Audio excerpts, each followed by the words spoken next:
thank you all for coming. I appreciate everyone's time, and hopefully you'll get something good out of this. As a Splunk employee, I have to always show this slide, so in case I make any forward-looking statements, which I won't, don't make any trades based on it.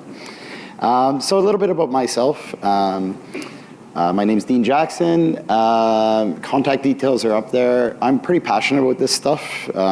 I'm passionate about Splunk, but passionate about the solar use cases. So I've done heaps and heaps of research on it. So I'm always happy to help anyone out who's on that journey, who may be doing this type of stuff at home or wherever else you're doing it. So reach out if you have any questions after. Just a few data points on me. I've been at Splunk a couple of years, so that's the 2. I've been in Australia 9 years, so this is definitely not an Australian accent. I'm a Kanazi, so I used to live in Canada and moved over to Australia 9 years ago. I don't think I'll ever pick up the accent. I have 4 children, and they're 20 years apart from the youngest to oldest. So I have a 2-year-old and a 22-year-old, believe it or not. You can call me crazy, but yeah, they're pretty awesome. I grew up in the years of Commodore 64 and mad about home automation. If you actually integrating a lot of this with Home Assistant as well. So if you're into that type of stuff, happy to chat about it after, but not part of this session. And lastly, I'm trying to do my part for the planet, and that's partly what this is about. And try to spread the word to try and inspire people to do good things. So that's just a little bit about myself. What you're going to get out of this session, so what I'll enlighten you with, no pun intended. Just going to do a bit of Solar 101, the baseline. So just a little bit on what it all means when we're looking at this data, because it's important to understand. I'll also take you through building an add-on that uses a RESTful API through the add-on builder. A lot of you may have built an add-on or used the add-on builder. The really interesting part of it is event to metric conversions, which I'm going to go through alongside the add-on builder. So basically turning the events coming out of that API into a metric, which is pretty cool. I'm going to talk a bit about the IoT Common Information Model, which is sort of parallel to the SIM we have for security, but relies on metrics for IoT. So you may or may not know that even exists. And then how that surfaces up into our premium app, Industrial Asset Intelligence. You'll see what that data looks like in that premium app. And then a little bit on the solar analytics solution that I built in Splunk Enterprise Core. So you get a little bit of everything, which is awesome, and hopefully you learn a little bit too. So Solar 101, so beginner's guide to everything photovoltaic. So I thought I'd put this up. It's you can Google this, you don't have to get the National Geographic one, but every hour enough energy hits the Earth to power the Earth for a year. That's how much power or energy is hitting the Earth from the sun. So there's a lot to harvest out there. The challenge is harvesting it and collecting it and doing that cost efficiently. But it's a pretty amazing statistic that there's that much energy out there that we can capture, right? So when we look at energy, and I thought I'd go over these, and there's a very basic terms, but I think that you need to understand them when you're looking at this data. Everyone knows what a watt is. Watt is a measurement of power, right? So it's the rate at which energy flows, like a 100-watt light bulb. A watt hour is a measure of energy, right? So that's watts over time, essentially. So that's a volume of energy. So your electrical bill from your electrical provider will likely be in kilowatt hours, so 1,000 watts for an hour. So that basically translates into our 100-watt light bulb over a 24-hour period is going to give us 2,400 watt hours or 2.4 kilowatt hours. Pretty simple stuff, but very basic, good stuff to understand when you're looking at all this data, because everything's in kilowatt hours when you look at energy, but it's good to understand the difference between energy and power, right? So that's why I put it up there. On the potential side, I said enough energy hits the Earth in an hour to power it for a year. You can get some pretty cool maps online that show the potential of energy based on where you live in the world, which is pretty cool. Obviously, us, the people who live closer to the equator, have little bit of a better shot at collecting that solar energy. So I live right there in the top right corner of Australia in Brisbane. We're pretty darn lucky. It's red to begin with, but there's a lot of energy hits Australia that we can collect. We have something like 350 some odd sunny days in Brisbane, so I'm particularly lucky, aside that it's sunny, that I can get a lot of that power. But basically, what hits the ground in my hometown is about 4 kilowatt hours per day. So that's the amount of energy that hits the ground per square meter, okay? When you think the average home, 3-bedroom home, 3 people, somewhere between 20 and 25 kilowatt hours per day is the amount of energy you'll likely use in that home if it's a normal draw. So that's really, you can see the ratio there between what hits the ground and what your home needs. It's actually not that bad, assuming you could get all 4 kilowatt hours out of it. What I did, I may have went a little bit overboard. So this is the roof of my home. There's actually more panels behind me. I couldn't get them all in one shot. There's 48 of them up on the roof of my home. They're on the 2 peaks, so as the sun goes over, the panels get good coverage on them. They're basically LG Neon 2 blacks, which produce approximately 330 watts at peak. You'll never get that out of it's a spec, so get about 300 watts out of them, which is pretty darn good. So I have 48 of those. Underneath them, there's an inverter. Solar panels produce DC power. You got to convert it into AC. That's what the job of an inverter. I'm using what are called microinverters. So there's an inverter under each panel that allows them to all run independently. It allows them not to run as a string. So if you think of Christmas lights, back in Canada, I always used to put the Christmas lights up when I was young. You had Christmas lights that were wired in series. One burns out and it affects the whole string. That's the idea of a string inverter system, sort of. Microinverter systems like wiring in parallel. So they're all working independently. You have tree shading. It only affects the panels that the trees shade, so pretty cool stuff. I have 2 power walls. Yes, 2 of them. The reason why I have 2 is there was a grant and an interest-free loan that Queensland government offered, so I said, why not get a second one? So thank you, Queensland government. So I have 2 of those, so it's a pretty substantial system that I have, which is awesome. What that turns into in terms of energy that I get out of this, just so you know, and you'll see this in a lot of the dashboards and stuff that surfaces up, is the panels basically have, when I think of production, have a capability of about 15 or 16,000 watts. It's a fair amount of power. The inverters will only pass around 13,000. You have to look at that when you buy something like this. Totally different discussion. Reach out to me if you want to discuss this stuff. But that's basically what mine will peak at, is around 13,000 watts. On the storage side, I get about 27 kilowatt hours of energy out of those 2 power walls. So if you think of the 23 kilowatt hours a house uses on the average house, I can basically power a house for a day and a bit.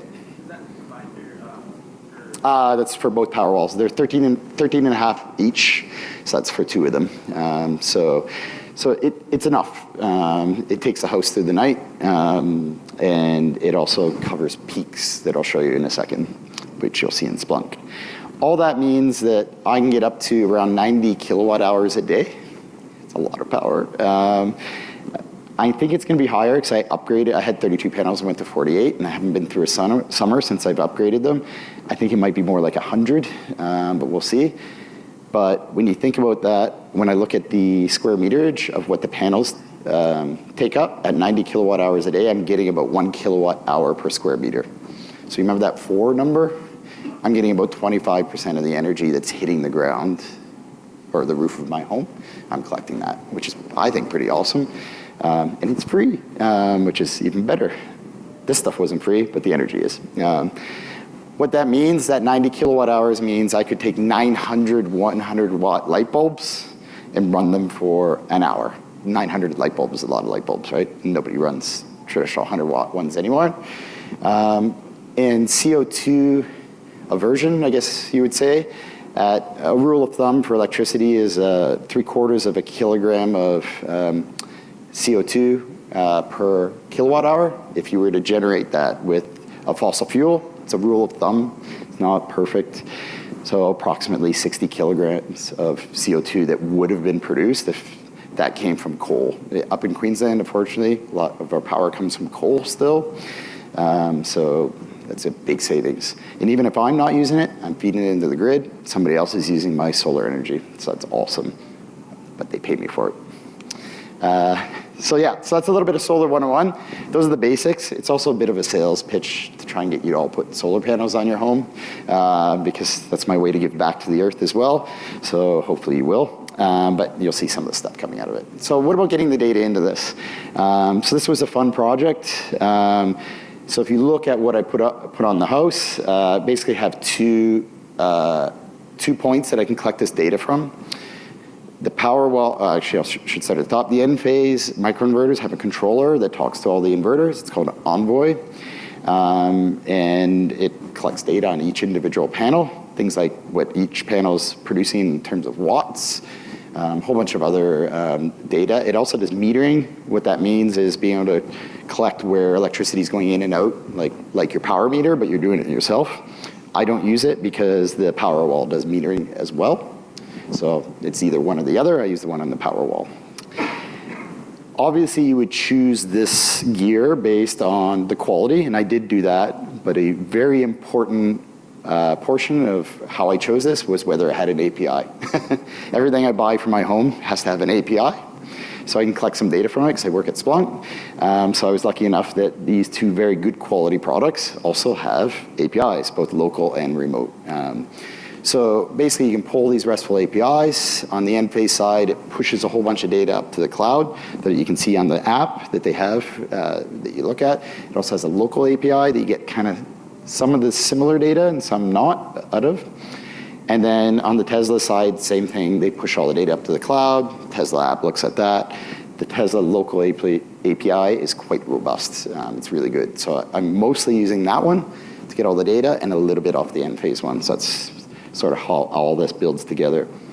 The problem was there wasn't an add-on built. Nobody had built an add-on for any of these technologies, or they built one and they didn't share it on Splunk Base.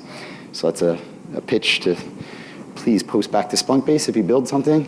Mine is not posted yet, but it will be soon. So I'll share it back to everyone for those who may have a Powerwall or end phase.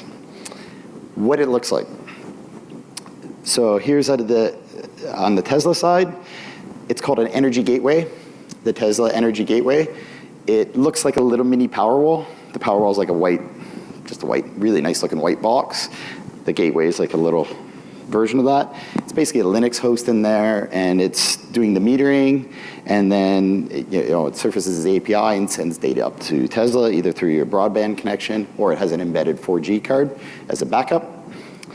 This is what the data looks like. If you hit it with a browser, it's beautifully formatted JSON data, so it gives you really nice data out of it. It doesn't require any authentication, so that's even easier because it's just polls that you're doing, and you're not doing any active management through this API. So it's pretty easy to get at. That's what it looks like in the Tesla app. Obviously you can flick through a lot of it, but it's basically using that data that's coming out of that API. So that's a bit of what it looks like. Standard URL, that's the URL of it, and that's for anybody who looks at this after. So awesome. So we've got a API, one that doesn't require authentication, which makes it even easier. So let's build an add-on for it. So this was a fun little journey. I am not a brilliant Python coder, so building add-ons from scratch in Python is not my thing. I can cobble my way around in it. So the Splunk add-on builder is a perfect app for this, because what it does is it takes you through building these add-ons and essentially writes the Python code behind the scenes for you, right? So that's awesome. It's on Splunk Base, it's free, just go download it, put it in your Splunk instance, looks like this. There's the two add-ons I built after I built them. Basically, it guides you through all the necessary steps. It allows you to do a whole bunch of things, like you can build RESTful API add-ons. You can build your own add-ons that with some custom Python code if you wanted to do that. You can use it for SIM compliance on the security side, for security data models. You can use it for that. We can also maintain the quality of add-ons, so it does some best practice type stuff in it, which is awesome. And most importantly, it does validation to App Inspect. So App Inspect is an API-based inspection tool that will test the add-on for best practices. So whether it's going to go on Splunk base or Splunk base and you want the ability for it to be in Splunk Cloud, it has to pass App Inspect. It manages all that for you. So that's pretty awesome as well. And it also does alert actions. Won't cover that today, but it does that. So awesome little tool. How easy is it to build this add-on? It's pretty darn easy. So you launch it, you click on this button, configure data collection. The one on the right is for the alert actions. And so you click on that for data collection. And then you step through. It asks you for a source type name. I use some standard naming convention. I did vendor, model, type on it, but you can do whatever you want. So give it a source type, give it a description, a default collection interval. So that's all pretty easy stuff. It supports basic authentication if your endpoint has basic authentication. So it takes care of that for you. If it has any other types of authentication, you have to do a little bit of work in the Python side to put those specific modules in for whatever authentication module it uses, whatever you're collecting from. For my Powerwall stuff, it had no authentication, so that was easy. So easy there. So yeah, so source type, collection interval, you're all good. Next step, you go in, you just give it the REST URL. So the same URL you saw that in the browser that I hit, you just put the exact same URL in there. REST method, it's a get, right? Because you're polling it. And then the really interesting part is the variable format. So instead of my internal LAN name of the Powerwall is tag for Tesla Energy Gateway, tag 01.localnet. That variable format is designed to swap that out, obviously. So you can set that as a configuration variable when you set up the add-on. And every time you set up one of these inputs, it's going to swap that out. So the user doesn't have to keep inputting the same thing over and over and over again. It's a bit of a weird variable format, and it's a bit buried in docs.splunk.com. So that's why I put it specifically in this presentation. If anybody pulls it down, you can save you a few minutes time searching for it. But anyways, yeah, you put a variable in there, put your RESTful URL. In the edit data input, you create a variable. So I created a variable called Tesla_gateway_IP. So it's just a variable name for that IP address that the user will input. And then you click the test button in the top right corner. And what it does is it attempts to hit that URL with those parameters. What you see here is a whole bunch, you see that JSON data come back the same way you saw it in the browser, except it's nicely structured now. But immediately you see a problem. You can see there's two groups in there. One's labeled load and one's labeled solar. So on the API, Tesla's giving back chunks all in the same API hit. So load, solar, there's another one called site for your home. So when I want to hit one of these for a specific source type, let's say solar, I only want solar data, I only want that chunk at the bottom, right? So luckily the add-on builder gives you, under advanced, there's an event extraction setting, and you can tell it how to filter out the JSON payload to pick up exactly what you want out of it. I was lucky in this one. It was very easy because it's right at the top of the hierarchy. I just had to put solar in that field, and it only picks up that chunk of data. So I'm only getting solar data from that API hit.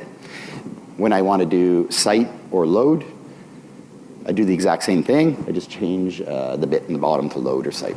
So it's pretty easy. So they can get a bit more complex when I tinker around with other ones, but they're not that bad, and that's pretty well documented in the add-on builder documentation. So we've got it talking to the Powerwall. We've got the solar data coming in, specifically the data we want, so that's all pretty good. and now we just needed to deploy it. So pretty easy. Installed it on HF. It has to go on a heavy forwarder because it's running Python code. So I just put it on a full Splunk instance.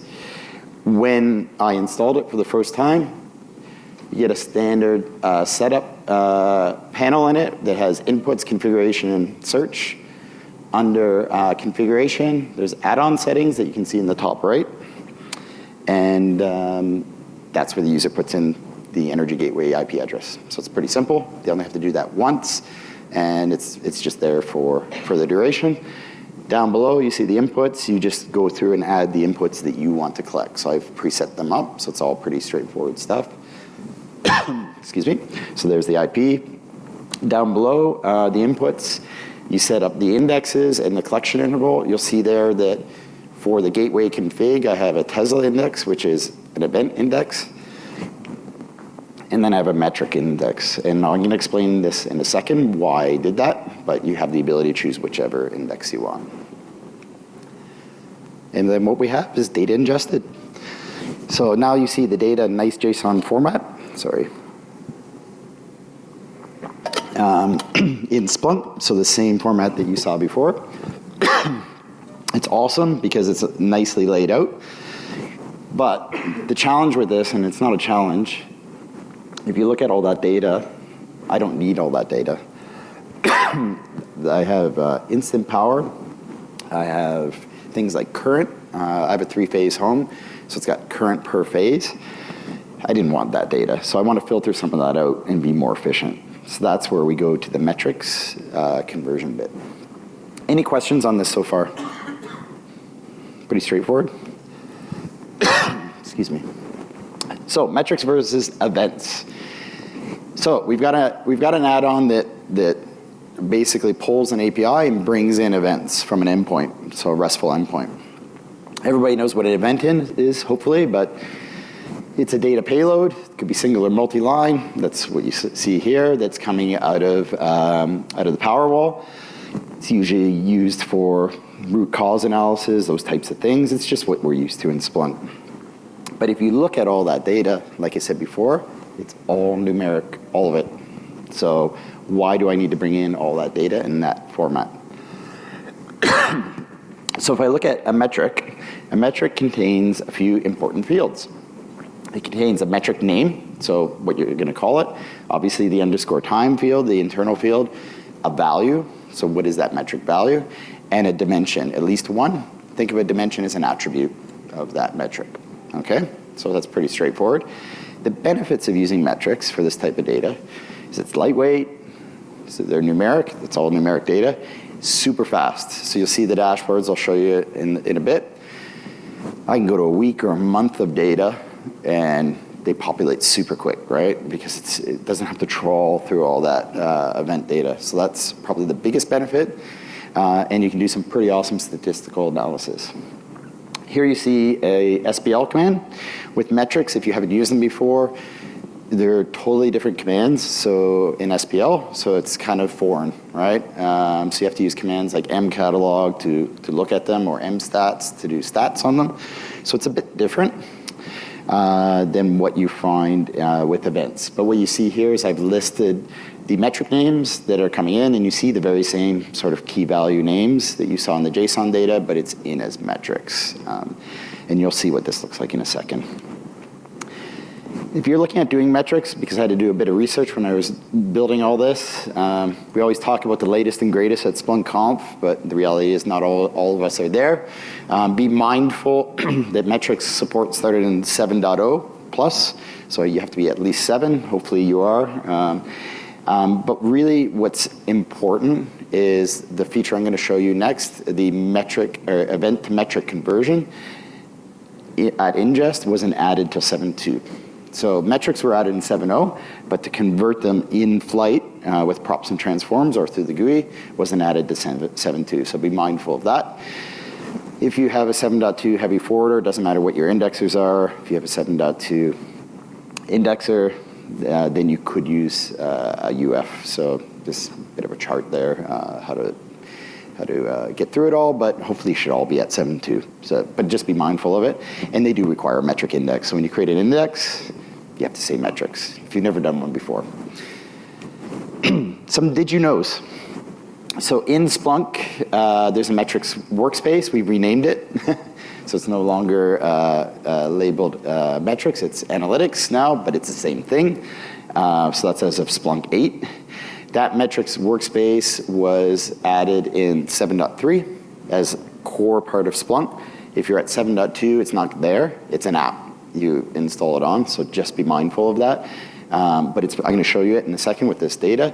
It's pretty awesome for going through this metrics data. It makes it really easy. So instead of having to do all those SPL commands up top to look at this data, it's very point and click, which is awesome. So that's the metrics. Did you also know? Licensing. So when we released metrics, how we did licensing with it, and this is an important one, and it's an interesting one. We said that when a metric comes in, we're going to count it as 150 bytes every time somebody made that decision. Probably not a very popular one. The reason being is when you look at a metric, it's usually not going to be 150 bytes. Because there's very few characters truly there, right? So there was some feedback given back to up in Splunk that it's probably not the right thing. So they listened and changed it. So in 7.3 and above, when Splunk counts metrics for licensing, it actually counts it at what size it truly is, and it caps it at 150 bytes. So it'll never charge more than 150 bytes per metric. So if you put heaps and heaps and heaps of attributes or dimensions on it, it'll never go above 150, but likely it'll be much less than 150 when you bring it in. So, and there's a link in there if you don't believe it. Or somebody at Splunk tells you that's not right. So it's a good change because a few people picked up on that one. Conversion. Now this is the interesting one. A lot of people have tinkered around with metrics, but not, a lot of people haven't seemed to tinker around with converting events into metrics. So here at Splunk, we'll talk about things like collect-D coming out of Linux, which are native metric feeds. What about taking data like this, that's an event, and converting it into a metric? So that's event-to-metric conversion. It can be done at UF or HF, depending on the versions you have. So that's pretty easy. And what we can do is we can take single values and turn them into a metric. So this one here, I want you to remember, so instant_power. That's one I'll show in a lot of the demo bits. It's basically the number of watts at a specific point of time that's coming out of whatever that is. So if it's solar, it's the amount of total solar power. So this one was solar, so it was 5,824 watts the panels were generating at this point in time. How you convert it, it's pretty easy. In the source type, in Splunk, you can do a log to metrics for the category. It adds some new fields that you populate, but more importantly, when you go under the metrics little tab there, you see measures and blacklist. So measures are basically the field names that you want to turn into metrics of that event, and blacklists are the ones you want to kind of check away. It's that simple. So for basic ones, it's pretty easy to do through Splunk UI, through the GUI, to do this. For more complex ones, you probably want to use props and transforms. Because of course, this is really editing the props and transforms underneath. So that's what that looks like. And there's the measures and blacklist. What this looks like in props and transforms is exactly that. So this is the exact ones. You'll see in the top bit here, in the props where it calls transforms, you see metric schema transforms. That's the item you need, and you need the name that you're going to call out of transforms. So it's simple as that. The one above it is actually another one I've added to inject some data that I'll talk about in a second into it. So that's just a transform solar asset. And then down below, you see what it actually does. So I've got the blacklist and the measures in it. So it's pretty straightforward. But that's the way you would do that if you just edited the comp file. So pretty simple stuff. and the ignore. A bit of a bonus, we can add dimensions. So you think about the data I was bringing in. If I thought about that JSON payload for the solar, of instant power, the number of watts for the solar panels, what they're generating, maybe I want to add some dimensions or metadata to this. So I can do that. So what I did is you have this transforms solar asset. So I'm calling to transforms. And then down here, it's just, the statement is ingest eval. So you do ingest underscore eval. And I've added some new fields. There'll be dimensions that you'll see. So asset equals powerwall.solar, category is solar, and location real. Real is my street name. So, so just adding some very useful metadata. So that's what it looks like. I'll show you what it looks like in real life.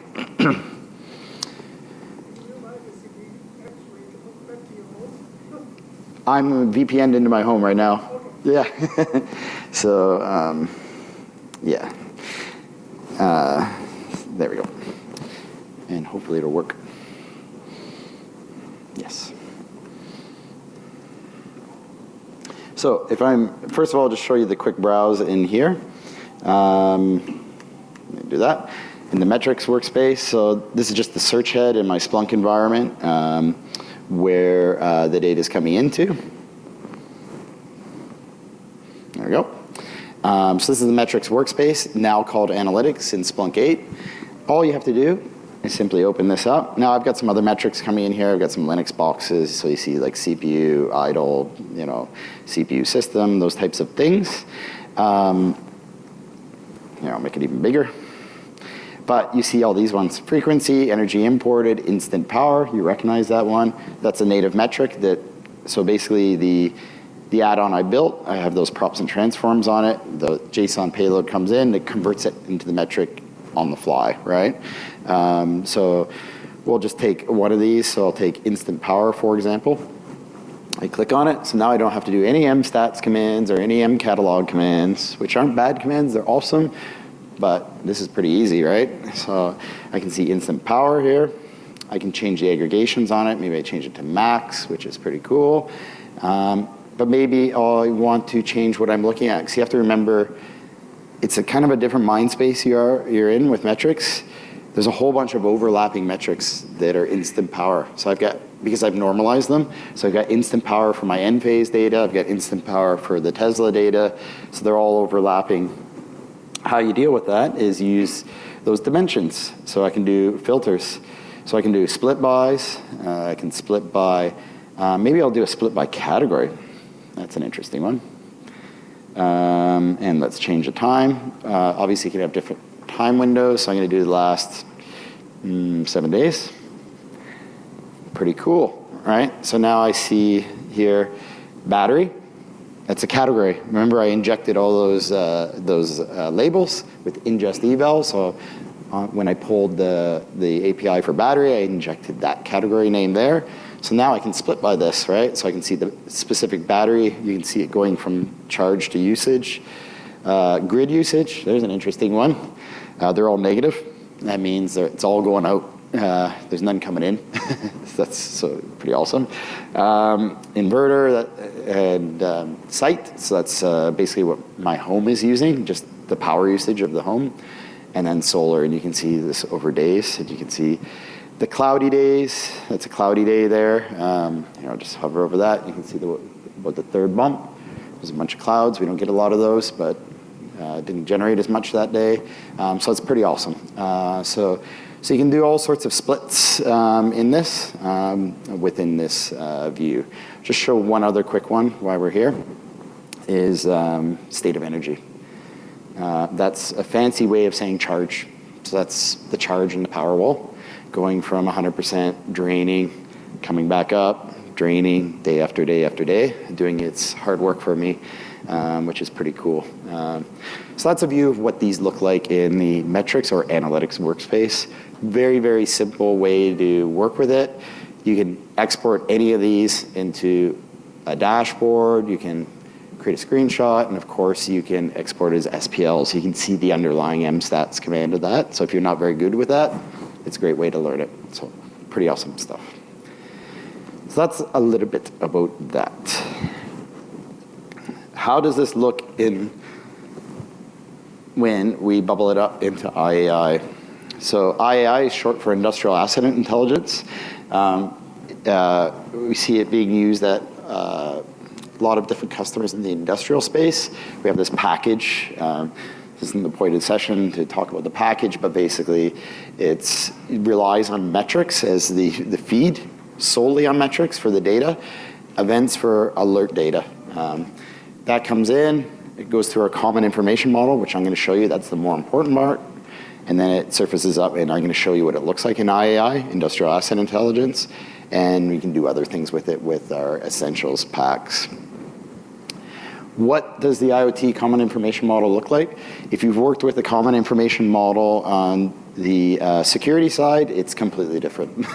It's a metric data model, and it's basically there to ensure that you have certain dimensions and names that are available. The only ones that are required is obviously the internal ones, which you can't get rid of, _time and _value. Metric name and asset are the only really required ones. So metric name is just a name. Asset is part of a hierarchy, so it's used to determine where that asset sits. And then there's a whole bunch of optional ones, and then you can have however many others. Like if you remember, I had category and a few others. You can make up as many as you want, additional, but these are the required ones. So metric name is the big one that you have to have in the IoT Common Information Model and asset. What the asset looks like is it's basically a way to break this up. So what I did is a Powerwall, and then I have grid, site, battery, and solar. So it's a way to try and break these metrics up. You can add however many other categories you want. So I've got those as well. And I did the same thing with the end phase stuff, end phase and inverter. So pretty simple stuff there. What does this look like when I bubble it up? So let's have a look here.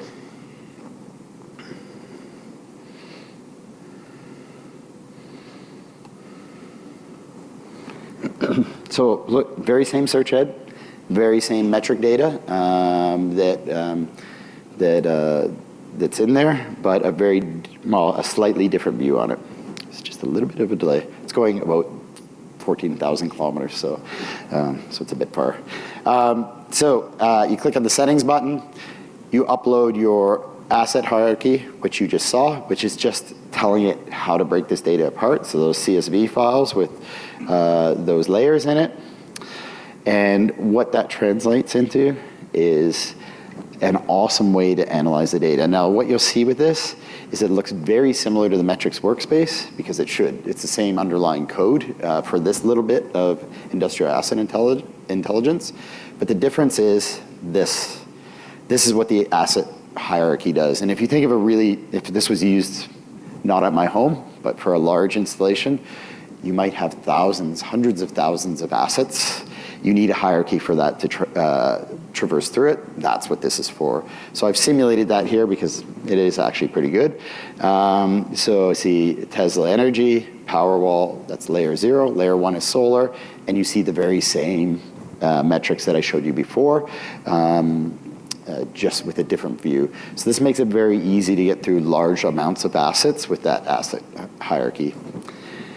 The other really cool thing about it is it's got, if you've ever used Splunk Enterprise Security or IT Service Intelligence, they have a glass table functionality. There's a glass table functionality in Industrial Asset Intelligence. So I've built a few sample ones of what you could do with it. So very simple ones. So here's a simple one of just showing what's going on with the Powerwall right now. So it's charged. It's the state of energy, 100%. My solar panels are generating about 12,000 watts right now. It's is it early afternoon in Australia tomorrow. There's about 1,000 watts being used by the home, and there's 10,000 watts going into the grid right now. So it's generating me some money, which is really nice. But you get a nice view out of it. So these are basically, you set up different KPIs that you set in here. You can get a little fancier. I just built a simple one for one of the northern array. This is on the front of the house.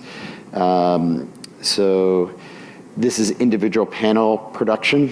So this is coming out of the End Phase API. So this is how many watts each panel is generating this second, 30 seconds at my home. So you can see getting a couple hundred watts out of a panel. Really depends where the sun is over the house right now. Along with, I've got the serial numbers of the inverters and a few things, but some pretty good views. I actually used some of this data when I expanded the panels, because I looked at the data to see which panels produced the most over time, and then I used that to choose where I put the new panels. And I actually told the installer where to put them, because they look at satellite maps and things like that, and I'm like, no, put it over here, because I had the data to show it, which is really quite cool. Yeah. So anyways, that's a great view out of it, and this is what it would bubble up to in industrial asset intelligence. Pretty cool.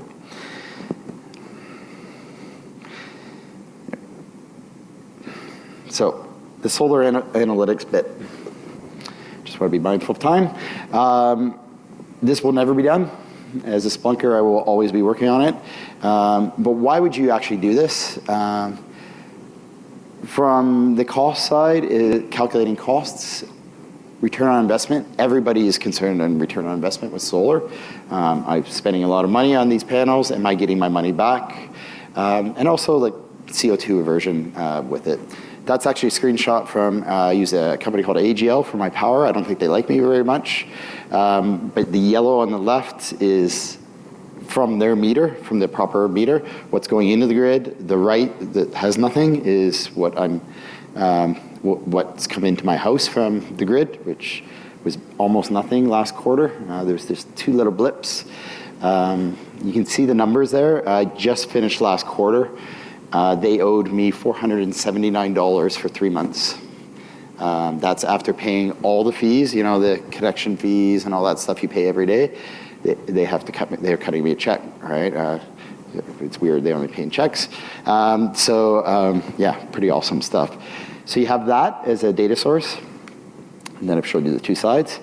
And then I also have this. I have the Powerwall data, which it's an awesome little app. It's beautifully done, gives you all sorts of data, but from the Powerwall. And then if I want to look at the panels, I got to go into the End Phase app. So classic story in Splunk, whether it's solar or not, it's all this data is in different places visually. So what I've done here is brought it all together in Splunk Enterprise. So I'll just show you a few of the dashboards that I think are pretty cool, and what it looks like in here.